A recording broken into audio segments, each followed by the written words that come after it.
आइए एक बार फिर से जरा रुक कर लेते हैं बंगाल का, जहां अपने 2 दिन के दौरे पर गृहमंत्री अमित शाह हैं।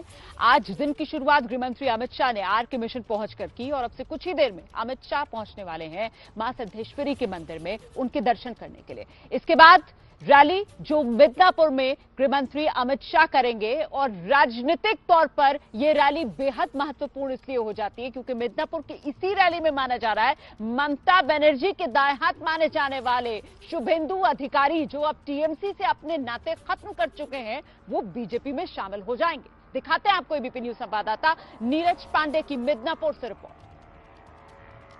हम इस समय मिदनापुर के मां सिद्धेश्वरी काली मंदिर में हैं और आप पीछे देख सकते हैं ये मां का दरबार है, जहां थोड़ी देर बाद गृह मंत्री अमित शाह पहुंचने वाले हैं और माता का दर्शन करेंगे और यहां आशीर्वाद लेंगे, पूजन करेंगे। कि अपनी खासियत है, माना जाता है कि जो भी यहां आता है वो खाली हाथ नहीं लौटता है, उसे यहां से कुछ मिलकर ही जाता है, क्योंकि सिद्ध पीठ माने जाते हैं। मां सिद्धेश्वरी का मंदिर है, ये काफी प्रसिद्ध मंदिर है यहाँ का।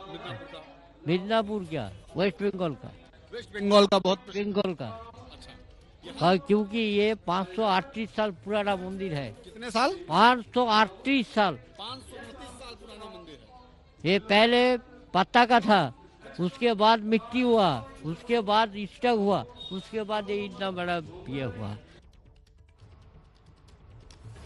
तो मां सिद्धेश्वरी मंदिर, जहां गृहमंत्री अमित शाह को पहुंचना है दर्शन करने के लिए, वहां तैयारियां पूरी हैं, इंतजार किया जा रहा है। जैसे ही अमित शाह पहुंचेंगे मां सिद्धेश्वरी का आशीर्वाद लेने के लिए, आपको लिए चलेंगे मिदनापुर। फिलहाल आपको तस्वीरें दिखाते हैं आज सुबह की, जब रामकृष्ण मिशन पहुंचे गृहमंत्री अमित शाह। स्वामी विवेकानंद को नमन किया और इसी के साथ शुरू हो गया बंगाल में बीजेपी का मिशन। ये मिशन राजनीतिक है। ये मिशन अगले साल अप्रैल और मई के महीने में होने वाले चुनाव को लेकर है। अमित शाह कोलकाता में आर के मिशन पहुंचे। अब से थोड़ी देर बाद मिदनापुर, जहां अमित शाह क्रांतिकारी खुदीराम बोस के घर भी जाएंगे। एबीपी न्यूज संवाददाता नीरज पांडे की एक रिपोर्ट आपको दिखा देते हैं मिदनापुर खुदीराम बोस के घर, जहां जाएंगे गृहमंत्री अमित शाह, वहां से।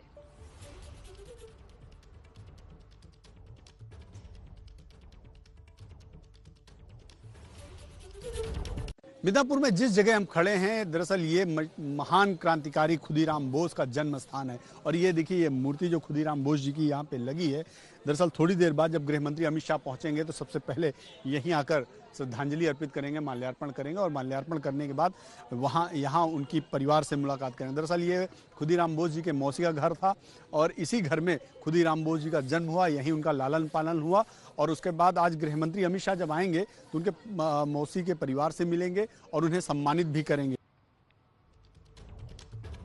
और हम सीधे रुख करते हैं, मेरे साथ इस वक्त बीजेपी के प्रवक्ता प्रेम शुक्ला जी मौजूद हैं, साथ ही हमारे साथ वरिष्ठ पत्रकार प्रदीप सिंह जी और मेरे वरिष्ठ सहयोगी दिबांग, जो लगातार हमारे साथ बने हुए हैं इस चर्चा में। प्रेम शुक्ला जी, क्योंकि हम काफी देर से इस मुद्दे पर चर्चा कर रहे हैं, आपको क्या लगता है किस तरीके से गृहमंत्री अमित शाह का ये 2 दिन का बंगाल दौरा बीजेपी का जो नारा है ना, अब की बार बंगाल में 200 पार, उसे साकार करेगा? देखिए, आदरणीय अमित शाह जी भारत के साथ में जो वहाँ लोकतंत्र विरोधी शक्तियों ने जिस तरह से नंगा नाच कर रखा है, जिस तरह से ममता है, जिस निर्ममता से लोकतांत्रिक शक्तियों का नाश करने पर आमादा है, वो जिस तरह से भारतीय जनता पार्टी के कार्यकर्ताओं पर 28,000 फर्जी मुकदमे दायर किए गए हैं। ये आपातकाल के बाद सबसे बड़ा जनआंदोलन वहाँ चल रहा है, जिसमें हजारों कार्यकर्ताओं पर फर्जी मुकदमे हैं। 135 कार्यकर्ता भारतीय जनता पार्टी के अपना बलिदान दे चुके हैं और बंगाल में हजारों कार्यकर्ता भूमिगत होकर काम करने पर मजबूर है। ऐसे बंगाल में जो जनाक्रोश है, उस जनाक्रोश को भारतीय जनता पार्टी की लोकतंत्र के समर्थक शक्तियों के भारतीय जनता पार्टी के समर्थन में उस जनाक्रोश को परिवर्तित करने का एक अभियान आदरणीय अमित शाह जी के नेतृत्व में प्रारंभ हुआ है।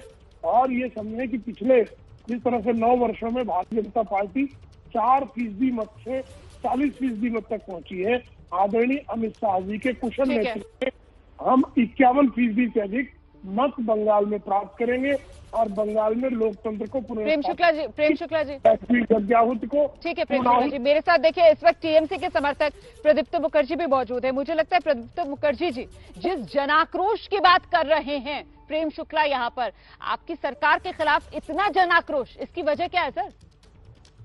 जनाक्रोश तो तब दिखेगा जब वोट आ जाएगा। वोट आने पर ही तो समझ जाएंगे कि कौन सा जनाक्रोश है और कौन सा समर्थन है। ये जो चीज अभी चल रहा है वो 2014 से पहले भी हो चुका। जब किसी ने बोला था सिद्धार्थनाथ सिंह भाग मुकुल भाग, उसी के दौरान दूसरी जो एक सम्मेलन हुआ था वहां मुकुल जी ने बोला था कि जो बाहर का है, जो बंगाल का संस्कृत नहीं जानते हैं तो वो आके उनको बाहर क्या करेगा। फिर मुकुल जी चला गया बीजेपी में। फिर अर्जुन सिंह क्या बोला कि वो गद्दार है, जो गद्दार बोला फिर चला गया बीजेपी में। तो ऐसा चलता रहता है, ये चलता रहेगा। लेकिन जहां से ममता जी खड़े हो जाते वहीं से लाइन शुरू हो जाएगा। ये चीज आपको जानना होगा कि बीजेपी के पास क्या।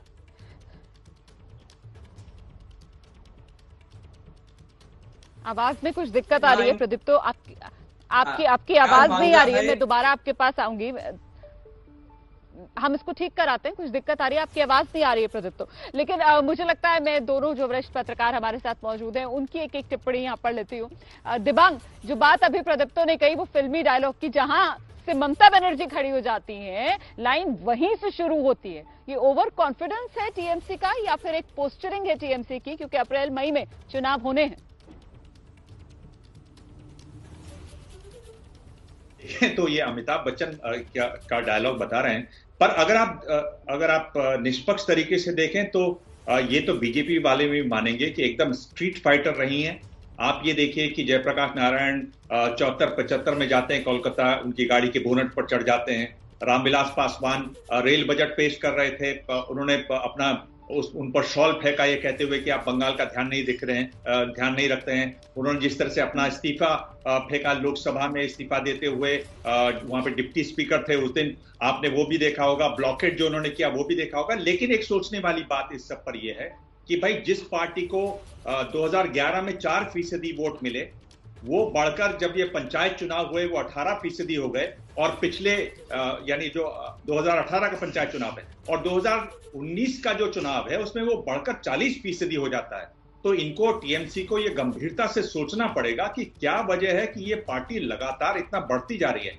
और आज जो उनके बहुत साउथ बंगाल में जो बहुत महत्वपूर्ण एक नेता माने जाते हैं, जिनके भाई भी सांसद हैं, जिनके पिता जो है वो सांसद रहे, मंत्री रहे, वो छोड़कर चले जाते हैं। ये बताया जाता है कि वो अच्छे रणनीतिकार, उनको चीजों की बहुत अच्छी समझ है। अगर वो भी छोड़ देते हैं तो एक बार टीएमसी को बैठ के सोचना पड़ेगा। अब ये तो यही कहेंगे कि उनके जाने का हम पर असर नहीं पड़ता और उनका टिकट कटने वाला था, ऐसी बात नहीं है। गंभीरता से आपको सोचना भी पड़ेगा। प्रदीप जी, दरअसल शुभेंदु जो हैं वो बीजेपी के लिए शुभ होने जा रहे हैं, इसको लेकर भी टीएमसी के अंदर एक बड़ी बौखलाहट। बिल्कुल रोमाना, आप देखिए शुभेंदु अधिकारी जो हैं उनका जो जनाधार है, देखिए किसी भी पार्टी में हो, टीएमसी हो कोई और भी पार्टी हो, जनाधार वाले नेताओं का निकलना पार्टी के लिए बड़ा धक्का होता है। शुभेंदु अधिकारी अगर बीजेपी में आज शामिल होते हैं तो मेरा मानना है कि पश्चिम बंगाल के विधानसभा चुनाव का सबसे निर्णायक मोड़ आज साबित होगा। ये उनका जाना कोई साधारण घटना नहीं है, किसी एक विधायक का या एक मंत्री या एक नेता का जाना नहीं है। और जो अभी प्रदीप जी कह रहे थे अमिताभ बच्चन का डायलॉग, हम सब ने देखा है कि राजनीति में पार्टियों और नेताओं का एक ऐसा समय आता है वो जब जहां खड़े होते हैं वहां से लाइन शुरू नहीं होती। वो समय हर समय नहीं रहता जब वो जहां खड़े हों वहीं से लाइन शुरू हो। और ये होगा या नहीं पता नहीं, लेकिन ममता बनर्जी का जो रवैया है, उनका जो व्यवहार है, उससे लगता है कि वो डरी हुई है कि बीजेपी उनको सत्ता से हटा सकती है। हटा पाएगी कि नहीं अप्रैल मई में हमको पता चलेगा। लेकिन देखिए, ममता बनर्जी को एक समय अग्निकन्या कहा जाता था। वो बड़ी फायर ब्रांड नेता थी।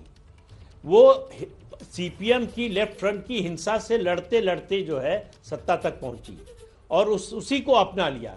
उसी हिंसा की राजनीतिक संस्कृति को उन्होंने आगे बढ़ाया। ये नहीं सोचा कि ये संस्कृति बहुत लंबे समय तक काम नहीं आती है, ये हमारे खिलाफ जाती है।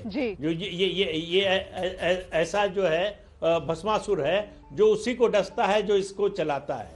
तो ये उनको बात समझनी चाहिए कि हिंसा की राजनीतिक संस्कृति बहुत लंबे समय तक नहीं जा सकती और वो ऐसे मोड़ पर पहुंच गई हैं जहां से उनका आगे बढ़ता हुआ कदम तो नहीं दिख रहा है। वो पीछे हो जाएगा, वो सत्ता से बाहर हो जाएंगी या बनी रहेंगी, वो अलग बात है। लेकिन आज जो स्थिति है ममता बनर्जी की पश्चिम बंगाल में, वो उनकी 2019 और 2011 और 2015 की स्थिति से बहुत ज्यादा खराब है। जो लोकसभा चुनाव में हमने बिल्कुल देखिए, कुल मिलाकर ममता बनर्जी समझ रही हैं कि उनके सामने ये अस्तित्व की लड़ाई है और पूरा दारोमदार, जाहिर सी बात है, ममता बनर्जी वही चेहरा टीएमसी में सबसे बड़ा पश्चिम बंगाल का चेहरा बनी ममता बनर्जी, न सिर्फ अपनी पार्टी का। तो कुल मिलाकर अस्तित्व की लड़ाई तो ममता बनर्जी के सामने, लेकिन क्योंकि वो फिल्मी डायलॉग था ना कि भाई जहां से ममता खड़ी हो जाएंगी वो लाइन वहीं से शुरू हो जाएगी, तो एक फिल्मी डायलॉग मुझे भी याद आ रहा है कि साहब आधे दाएं आधे बाएं और बाकी मेरे पीछे, लेकिन पीछे बचा ही कौन? तो लाइन पीछे लगने के लिए बचने भी तो चाहिए ना प्रदीप्तो जी। आपकी पार्टी के अंदर तो होड़ लगी हुई है, तू चल मैं आया वाली तर्ज पर, तो पीछे बचा कौन लाइन में खड़ा होने के लिए? इस पर गौर कर रही है टीएमसी। वो इंस्टेंस आपको देना चाहूंगा कि 2016 में ममता जी ने बोला था कि 294 जो आसन है उसमें मैं ही फेस हूँ।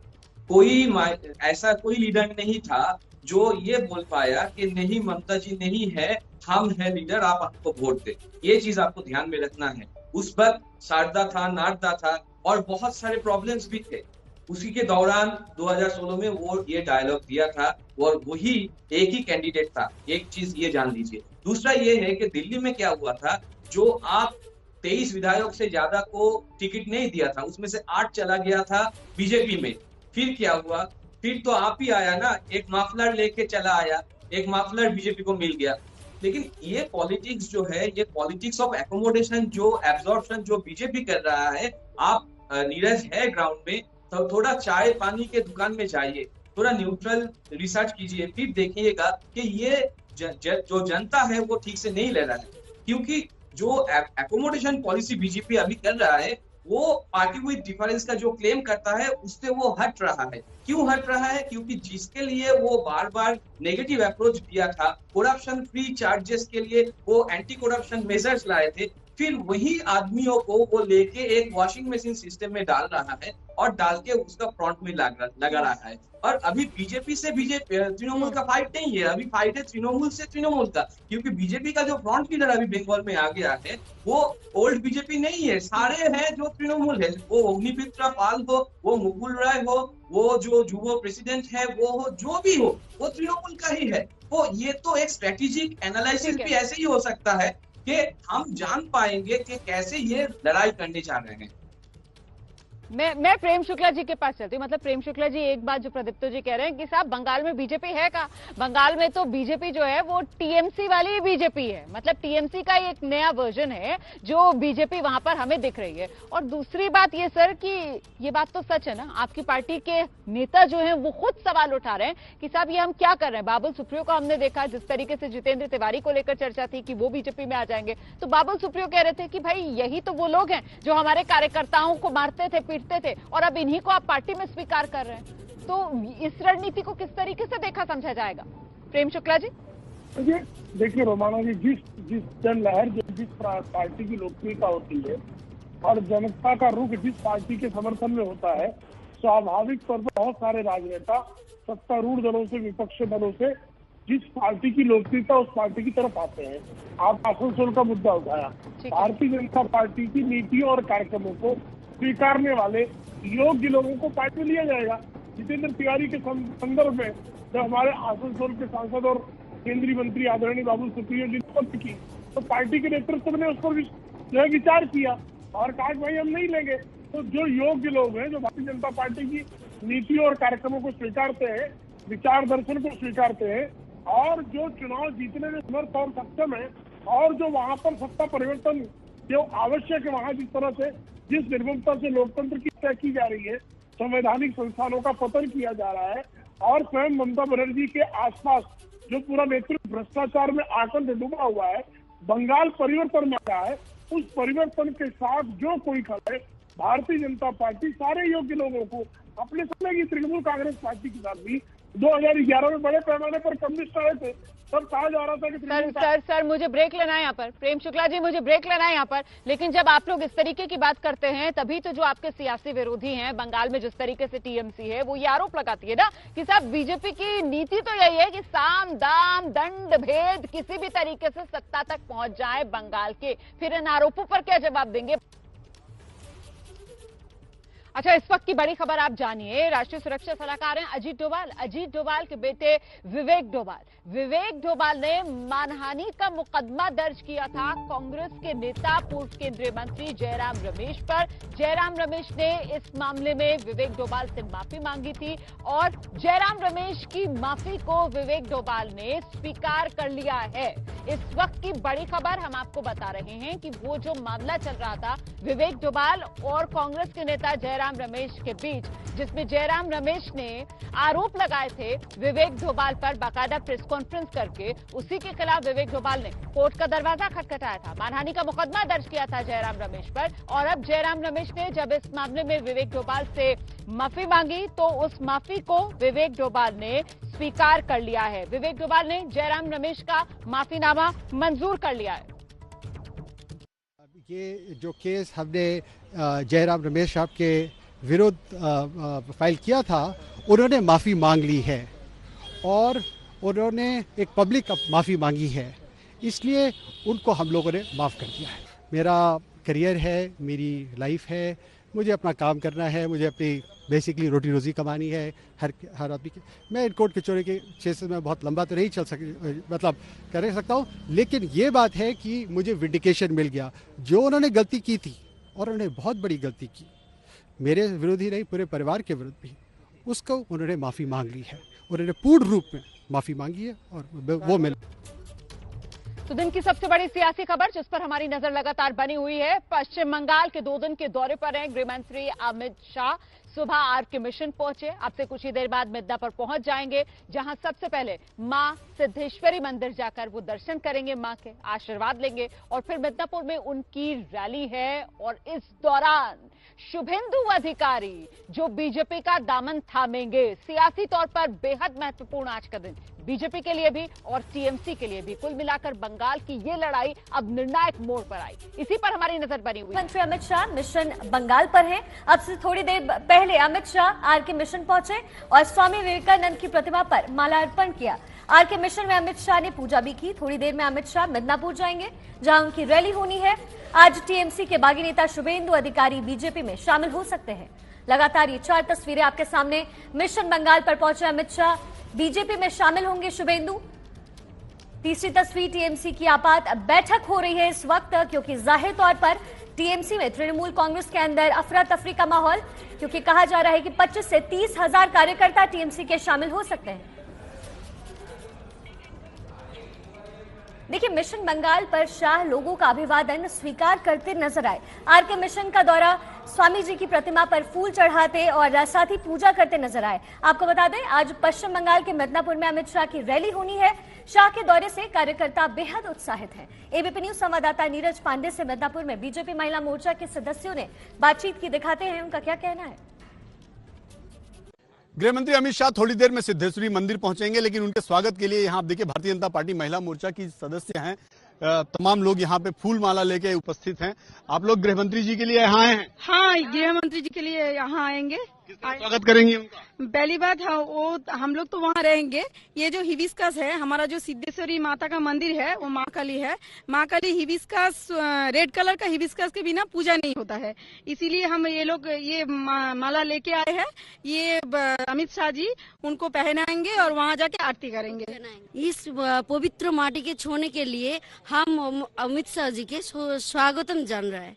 और कौन कौन बोल लेता है इसमें? ये जो मेदिनीपुर है ना, शहीद खुदीराम का माटी है।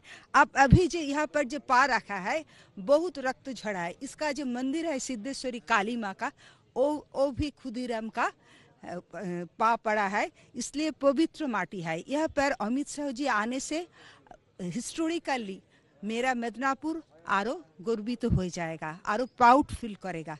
इसलिए मानते हैं कि अमित शाह जी के आने से भारतीय जनता पार्टी को फर्क पड़ेगा, यहाँ पे असर पड़ेगा और चुनाव में भी उसका सीधा असर पड़ेगा? पहले तो असर जरूर जरूर ज्यादा परिवर्तन ज्यादा पड़ेगा।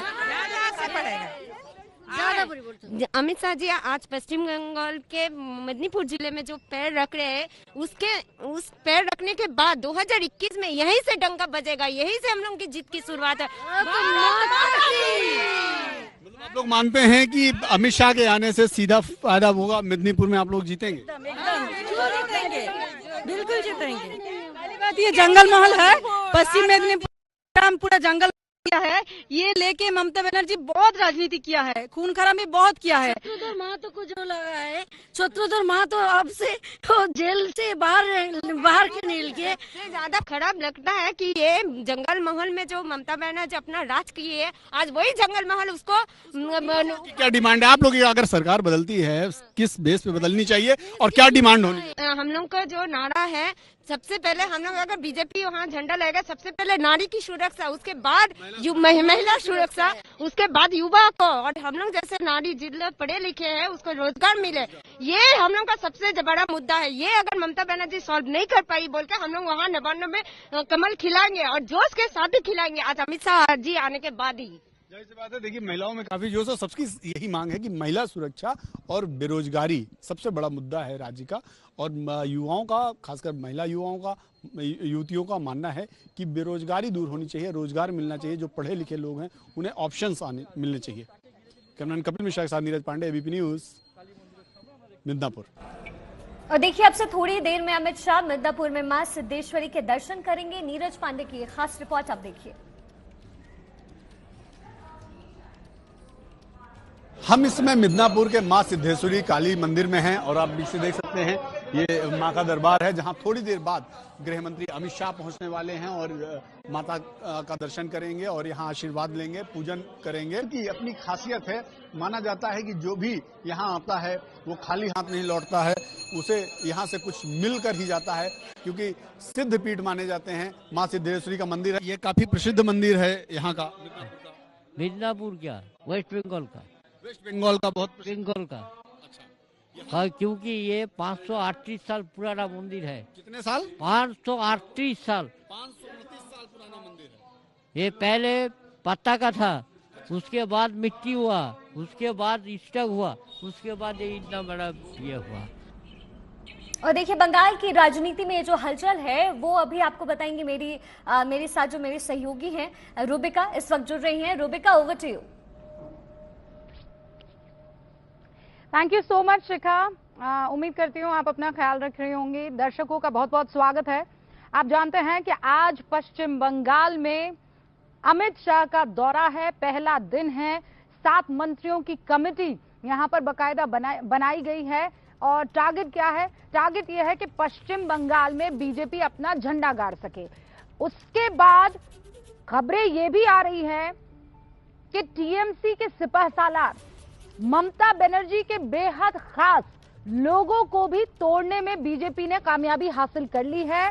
चाहे वो शुवेंदु हो, चाहे वो ममता बनर्जी के साथ उनके कैबिनेट में मंत्री रहे तमाम बाकी दूसरे लोग रहे हों, एक के बाद एक जिस तरीके, कल ही एक विधायक ने इस्तीफा दिया, अपनी मेंबरशिप से इस्तीफा दे दिया है। और कुल मिलाकर कहा यह जा रहा है कि ये जो तमाम लोग हैं टीएमसी से ताल्लुक रखने वाले, चाहे वो मंत्री रहे हों, चाहे वो विधायक रहे हों, ये सब के सब जो हैं अमित शाह के साथ, अमित शाह की मौजूदगी में बीजेपी की सदस्यता ग्रहण कर सकते हैं। जो खास मेहमान हमारे साथ जुड़ गए हैं उनसे आपका तारुफ करवा देना चाहती हूं। बीजेपी के प्रवक्ता के शर्मा साहब हमारे साथ जुड़ चुके हैं। टीएमसी समर्थक सोमनाथ सिंह रॉय हमारे साथ जुड़ चुके हैं।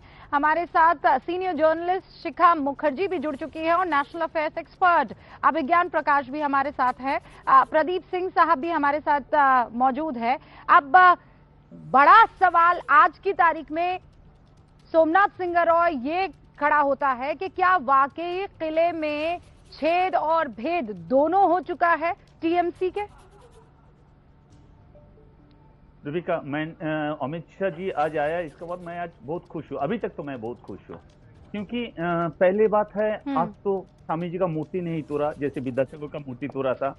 दूसरा बात, कम से कम स्वामी जी का मूर्ति में हार पहनाया, नहीं तो दूसरा किसी का मूर्ति में हाथ पहनाते थे। दिलीप घोष बोलते थे जो जिसका मूर्ति में माला दिया अमित शाह जी ने वही स्वामी विवेकानंद है। जैसे बिरसा मुंडा और वो एक शिकारी का मूर्ति में गया था ना, ऐसे ही करते थे। मैं खुश हूँ, कम से कम स्वामी जी को माला मिला और ये लोग स्वामी जी को मूर्ति को नहीं तोड़ा। दूसरा बात, अब जो कह रहा था थोड़ा देर में, मैं एक चीज देख रहा था, केरल, कर्नाटक, दिल्ली, बिहार, हरियाणा, जब भी इलेक्शन हुआ सब नेशनल चैनल देख रहा था, बीजेपी को पक्ष में रख के हर टाइम जितना प्रोग्राम है वो करते थे। कोई भी एक भी रिपोर्ट बीजेपी का खिलाफ नहीं था, एक भी बीजेपी का खिलाफ नहीं था। मैंने गूगल घटना चालू किया था, गूगल सर्च करना, तो है कौन ये चैनल वाले, है कौन? मैं देखा कोई बीजेपी का राज्यसभा का मेंबर, मालिक जो लोग हैं, कोई बीजेपी का कोई बड़ा लीडर, ये सब चैनल चलाते हैं। तब हमको लगा वो फोर्थ पिलर ऑफ डेमोक्रेसी दिख चुका है। इसीलिए सोमनाथ सिंह रॉय साहब, अपने गिरबान में झांकने के अलावा गलत नहीं आप लोग दिखाते हैं। अपने गिरबान में झांकने के अलावा आप सब कुछ करते हैं सिंह रॉय साहब। मुझे ये बताइए कि ये मीडिया की वजह से है, ये मीडिया की वजह से है कि शुवेंदु आपकी पार्टी छोड़कर जा रहे हैं? ममता बनर्जी का राइट हैंड कहा जाते थे वो? ये मीडिया की वजह से है कि आपके सारे के सारे साथी आपकी ममता बनर्जी और टीएमसी को छोड़कर जा रही है मीडिया की वजह से? अरे भाई, आपकी पार्टी की मजबूती के लिए आपने क्या किया ये बताइए। के शर्मा साहब, सिंह रॉय साहब रुक जाइए, मुझे पहले एक बार डिबेट ओपन कर लेने दीजिए, मतलब सबसे ओपनिंग रिमार्क लेने दीजिए। मैं डिबेट में नहीं रहूंगा, हमको आप क्वेश्चन करेंगे और मैं डिबेट में बैठे बैठे दूसरा का बात सुनूंगा। मैं नहीं, I just leave the programme, I don't. अरे सुनिए सर, नहीं, listen sir, with all due respect I am telling you, with all due respect I am telling you, आप यहाँ बैठकर टीएमसी के मंत्री क्यों साथ छोड़कर जा रहे हैं, इसके अलावा आप सारी बातें कर रहे हैं। फोर्थ पिलर, मीडिया, इस पर लेक्चर देने थोड़ी आपको बताया है। प्रदीप सिंह साहब हमारे साथ है। प्रदीप जी, टीएमसी और बीजेपी के बीच में जो राजनीति हो रही है उसमें मीडिया का क्या रोल है भाई? आपकी पार्टी कमजोर पड़ती है तो आप कहते हैं कि मीडिया करवा रही है। अरे मीडिया का जाकर जिद कर रही है शुवेंदु जी से कि जाइए भाई रिजाइन कर लीजिए, बड़ा आसान है सर, टारगेट कर देना। ये रुबिका जी, टीएमसी की ही बात नहीं है, राजनीतिक दलों के पास जब बोलने के लिए मुद्दे नहीं रह जाते हैं, जब सवालों के जवाब नहीं होते हैं, तो खींच में वो अपना गुस्सा मीडिया पर उतारते हैं। यही टीएमसी के लोग इस समय कर रहे हैं। भाई, आपने बिल्कुल सही सवाल पूछा कि आपके पार्टी के इतने बड़े नेता अगर पार्टी छोड़कर जा रहे हैं तो क्या वो मीडिया की रिपोर्ट देखकर चले जा रहे हैं? क्या उनको जमीन की वास्तविकता की जानकारी नहीं है? क्या वो जमीन से कट चुके हैं, उनको नहीं मालूम है ममता बनर्जी का जादू अब भी चल रहा है? इसके मान लीजिए कि चल रहा है, फिर भी वो छोड़कर क्यों जा रहे हैं? क्यों दिनों दिन बीजेपी का समर्थन बढ़ता जा रहा है? क्यों बीजेपी 18 सीटें जीत गई लोकसभा की 2019 में? जो पार्टी 2011 में 4% वोट पर थी, वो 2019 आते आते 40% पर पहुंच गई।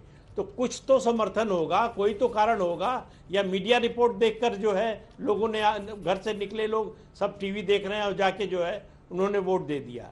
तो ये बात असल में ये है कि तृणमूल के पास इस बात का कोई जवाब नहीं है कि उसके जनाधार वाले नेता। सोमनाथ सिंह रॉय साहब तो कह रहे थे हम बहुत खुश हैं कि अमित शाह यहाँ पर पहुंचे हैं, और अचानक खींच ये बता रही है कि वहां पर पहुंचना अमित शाह का पसंद नहीं आ रहा है, चाहे वो टीएमसी हो या टीएमसी के समर्थक हो। हमारे साथ के शर्मा साहब भी है। के शर्मा साहब, आप मिशन मोड में शुरुआत कर चुके हैं, लेकिन सीधा सीधा आरोप आप पर यह लग रहा है कि वहां आप पोलराइज करने की पूरी कोशिश कर रहे हैं। आज तमाम रिपोर्ट्स ये भी आ रही है कि ये जितने भी मंत्री और विधायक और टीएमसी के समर्थक दीदी से छूटे हैं, आप उन लोगों को अपनी पार्टी में शामिल कर लेंगे। 2 सवाल हैं, दोनों का जवाब दे दीजिए एक एक करके। रूबिका जी, ये बहुत आसान है ये कह देना, जब आपके पास कोई मुद्दे नहीं बचेंगे तो एक आरोप आप लगा देंगे भाजपा की साहब आप ध्रुवीकरण कर रहे हैं, आप सांप्रदायिकरण कर रहे हैं। देखिए, हमारा तो सिद्धांत एकदम स्पष्ट है। हम लगातार इस देश में 2014 के बाद से निरंतर ये कहते आ रहे हैं कि हमारी लड़ाई परिवारवाद, वंशवाद, जातिवाद और तुष्टीकरण के विरुद्ध विकासवाद की लड़ाई है। अब हम तुष्टीकरण पर वार करेंगे तो आप हमको कहेंगे कि ध्रुवीकरण कर रहे हैं। अब हम तुष्टीकरण पर वार क्यों न करें? हम परिवारवाद पर आपका वार क्यों न करें? आप उसमें तानाशाही करें तो हम क्यों ना इस पर आप पर प्रश्न उठाएं? जब आप वहां दुर्गा पूजा के विसर्जन पर जो है पाबंदी लगा देंगे, कोर्ट से निर्णय होंगे उसके, सरस्वती पूजन पर आप पाबंदी लगा देंगे, शर्मा साहब, अब ये बताइए ना कि वो कौन सा फॉर्मूला है, वो कौन सा फॉर्मूला है जो बीजेपी अपना रही है टीएमसी के तमाम इन बड़े लीडर्स को अपने पाले में लाने के लिए? ऐसा आप क्या कर रहे हैं? जी इसका कोई फार्मूला क्या प्रश्न ही नहीं है। जब वहां के जो बड़े बड़े नेता जो इसके तृणमूल कांग्रेस के संस्थापक रहे हैं, जब वो देख रहे हैं कि जो है जिस दल को हमने बनाया वो ट्रैक से बदल चुकी है, वो अपने सिद्धांतों से बदल चुकी है, आज वहां पर यानी कमीशन केवल जो है टोलाबाजी हो रही है, वहां पर कोयला से लेके आप रेत से लेके आप मकान बनाना हो, कुछ भी करना हो तो वहां सिवाय भ्रष्टाचार के कुछ नहीं रह गया। जवाब क्या देंगे? वो पब्लिक इतनी जागरूक है आज की डेट पर, वो ये समझने को तैयार है, समझ रही है, वो उसको ये भी लग रहा है हमें जवाब देना पड़ेगा। आज भाई आप जो है आयुष्मान भारत जैसे एक इतनी अच्छी योजना को अपने प्रदेश में लागू नहीं कर रहे हैं, किसान सम्मान निधि। देखिए शर्मा साहब, मैं चाहती थी कि टीएमसी के समर्थक जो हैं वो आपके सवालों, आपके अटैक और आपके सवालों का जवाब दे, पर अनफॉर्चुनेटली वो हमारे साथ नहीं है, उनको सवाल पसंद नहीं आए। कोशिश फिर करेंगे कि टीएमसी के समर्थक जल्द से जल्द हमारे पास यहाँ पर मौजूद हो। शिखा मुखर्जी भी हैं और सीनियर जर्नलिस्ट हैं और अभिज्ञान प्रकाश भी हैं। शिखा, आप इस बार बंगाल के चुनावों को कैसे देख रही हैं, और स्पेशली ये जो बीजेपी की एंट्री हुई है जिसकी तैयारी बहुत पहले से हो रही थी, टीएमसी वर्सेस बीजेपी, ये मुकाबला कैसे देख रही हैं आप? देखिए, दो बातें हैं कि इस प्रस्तुति बीजेपी ने बहुत दिन से दे रखा है और ये इनका जो कोशिश है ये आगे बहुत तेजी से ये आगे बढ़ रहा है, क्योंकि 2019 में बीजेपी 18 सीट्स मिले थे और ये 18 सीट्स का मतलब हुआ 40% वोट उनको मिले थे। इससे उत्साह भी बढ़ता है, उससे एक अंदाज होता है कि बीजेपी का सपोर्ट बढ़ रहा है। शिखा जी, एक सेकंड बस मैं आपको रोक रही हूँ, या तो आपकी आवाज कट रही है या मुझे ठीक से शायद नहीं आ रही है। हम इसे दोबारा ठीक करवाते हैं आपकी आवाज, क्योंकि बिल्कुल हमें समझ नहीं आ पा रही है, हर शब्द टूट रहा है, तो मैं इसे ठीक करवाती हूँ और फिर आपके पास आती हूँ। प्रदीप जी, यही सवाल मैं आपसे भी पूछ लेती हूँ, इस बार के चुनावों को आप कैसे देख रहे हैं, क्योंकि ये बेहद ही दिलचस्प है। भाई 25 साल तक लेफ्ट का राज रहता है, उसके बाद दीदी आती है और पीछे सबसे बड़ी वजह ये बताई जाती है टीएमसी के आने की कि देखिए भाई रक्त रंजित कर दिया जाता था, पूरे बंगाल को रोक के रखा था, लेकिन क्या अब ऐसे ही आरोप दीदी पर भी लगे हैं, खासकर पॉलिटिकल वायलेंस और पॉलिटिकल हत्याएं जो होती है उसे लेकर? बिल्कुल ठीक कह रही हैं आप। देखिए, ममता बनर्जी जो सत्ता में आई 2011 में, वो सीपीएम के 34 साल के जो उनका राजनीतिक संस्कृति थी हिंसा की, उससे लड़कर आई कि उसके खिलाफ हैं हम, इसको हम बंद करेंगे, और सत्ता में आने के बाद उन्होंने उसको और बढ़ा दिया, उसी संस्कृति को अपना लिया। वो ये बात भूल गई कि इसी संस्कृति की वजह से सीपीएम हारी। तो आज का जो 2021 का अप्रैल मई में चुनाव होने वाला है विधानसभा का, उसकी तुलना आप 2011 के चुनाव से कर सकती हैं, जब सीपीएम लेफ्ट फ्रंट सत्ता में था और ममता बनर्जी उनको चुनौती दे रही थी। आज स्थिति बीजेपी की वैसी ही है, बीजेपी उनको चुनौती दे रही है, हटा पाएगी नहीं ये अलग बात है, नतीजा चुनाव का आएगा तो पता चलेगा, लेकिन चैलेंज कर रही है और हटा सकने की क्षमता दिखा रही है। बीजेपी टीएमसी से लड़ने का मादा रखती है, ये बात बीजेपी के नेता दिखा रहे हैं और वो पीछे नहीं हटने वाले। बाहरी का उन पर चैलेंजेस क्या रहने वाले हैं बीजेपी के लिए? प्रदीप जी, देखिए, चैलेंज सबसे बड़ा सबसे बड़ा चैलेंज मेरी नज़र में जो होगा वो ये कि क्या बीजेपी भी वही टीएमसी और लेफ्ट के रास्ते पर चली जाएगी। क्योंकि आप देखिए कहा यह जाता है कि आप अपने दुश्मन से लड़ते लड़ते उसी के जैसे हो जाते हैं। ममता बनर्जी को देखा हमने, अब बीजेपी के सामने वो चुनौती है, क्योंकि टीएमसी से जो लोग आ रहे हैं उसी संस्कृति में बढ़े हुए लोग आ रहे हैं, उस संस्कृति को उन्होंने आगे बढ़ाया है। तो बीजेपी उन पर कैसे नियंत्रण रखेगी, उनको कैसे रोकेगी, कैसे अपनी संस्कृति में ढालने की कोशिश करेगी, या उसको लगेगा कि यही आसान रास्ता है, लेफ्ट भी इसी से सत्ता में रहा, ममता बनर्जी भी रही, हम भी रह सकते हैं वैसा भेष। हाँ, क्योंकि अगर आप अपने वहाँ बंगाल की यूनिट को स्ट्रॉन्ग कर रहे हैं तो यहाँ से तो लोग जाकर वहाँ मेंबरशिप नहीं लेने वाले हैं भाई, वो तो चुनावों के दौरान चले जाएंगे, चुनाव करवा के और वापस लौट आएंगे। एक जो बंगाल की यूनिट बनेगी तो वो तो इसी आधार पर बनेगी ना। तो इस कल्चर को रोकने का सबसे बड़ा चैलेंज कैसे आप उससे निपटेंगे?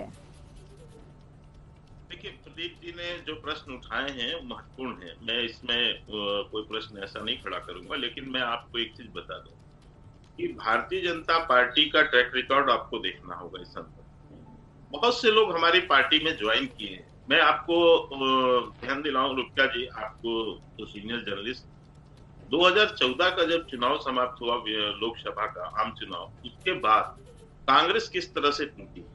कांग्रेस के में 24 यूपीए सरकार के दौरान 24 राज्य और केंद्रीय मंत्री भारतीय जनता पार्टी ज्वाइन, 6 पूर्व मुख्यमंत्रियों ने भारतीय जनता पार्टी ज्वाइन।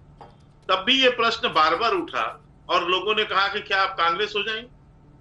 क्या आप 6 साल के कार्यकाल के दौरान ये कह सकते हैं कि वो संस्कृति हमारे यहाँ आई? क्या एक भी भ्रष्टाचार के आरोप आपने हमारे 6 साल के प्रधानमंत्री श्री नरेंद्र भाई मोदी जी के नेतृत्व में जो सरकार चल रही है उसमें एक भी भ्रष्टाचार के आरोप देखे?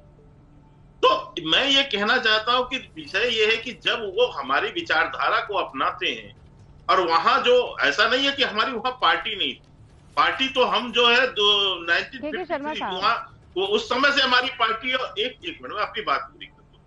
बंगाल के अंदर में हम शुरू में ही, आज ही सुबह दिवांग जी ही चर्चा में कह रहे थे, मुझे भी जानकारी है कि हम जो है 6% वोट लेकर आए। हम उस समय 9 सीटें हम जीते और वहां से हमारा क्रम चला। ठीक है, बीच में वहां पर हमारे सीट नहीं आई, लेकिन संगठन तो हमारा फिर भी था और आज भी वही संगठन चल रहा है। उसमें लोग जुड़ रहे हैं, हम जनाधार बढ़ा रहे हैं अपना। अभी वहाँ 18 हमारे सांसद। अच्छा, एक सेकंड शर्मा साहब, एक सेकंड, मुझे ब्रेक लेना है। आरोप आप पर भले ही भ्रष्टाचार के ना लगे हो, लेकिन बहुत से दूसरे आरोप हैं जिनसे आपको निपटना है। अब उस पर भी चर्चा करूं उससे पहले बड़ी खबर बता दूं, शुवेंदु अधिकारी जो हैं वो अब रैली के लिए, जहां अमित शाह की रैली होने वाली है मिदनापुर की, वहां पहुंच चुके हैं। मिदनापुर रैली के लिए रवाना होना शुवेंदु अधिकारी का ये बताता है कि हाँ, जो कंफर्म्ड अनकंफर्म्ड रिपोर्ट्स आ रही थी कि आज ही वहां उस मंच से बीजेपी की सदस्यता ग्रहण करते हुए ये पूर्व मंत्री बंगाल के दिखाई देंगे। ममता बनर्जी के एकदम सिपह सालारों में ये चुने माने जाते थे। एक छोटे से ब्रेक के लिए रुक रहे हैं, लेकिन ये जो दौरा अमित शाह का शुरू हो गया है, ये कहां जाकर रुकेगा चुनावी लिहाज से, इस पर एक चर्चा हो। ब्रेक के बाद आप सभी का एक बार फिर से स्वागत है। थोड़ी ही देर में अमित शाह मिदनापुर में रैली को संबोधित करने वाले हैं। 2:30 बजे का वो वक्त बताया जा रहा है और इसी रैली के लिए, इसी जगह के लिए यानी मिदनापुर के लिए रवाना हो गए हैं शुवेंदु अधिकारी, जो पूर्व मंत्री ममता सरकार में रहे, ममता के बेहद करीबी रहे। उन्होंने पार्टी को छोड़ दिया, पद से इस्तीफा दे दिया। फिलहाल एक छोटे से ब्रेक के लिए हम रुक रहे हैं, लौटेंगे जल्दी। आप देखते रहिए एबीपी न्यूज।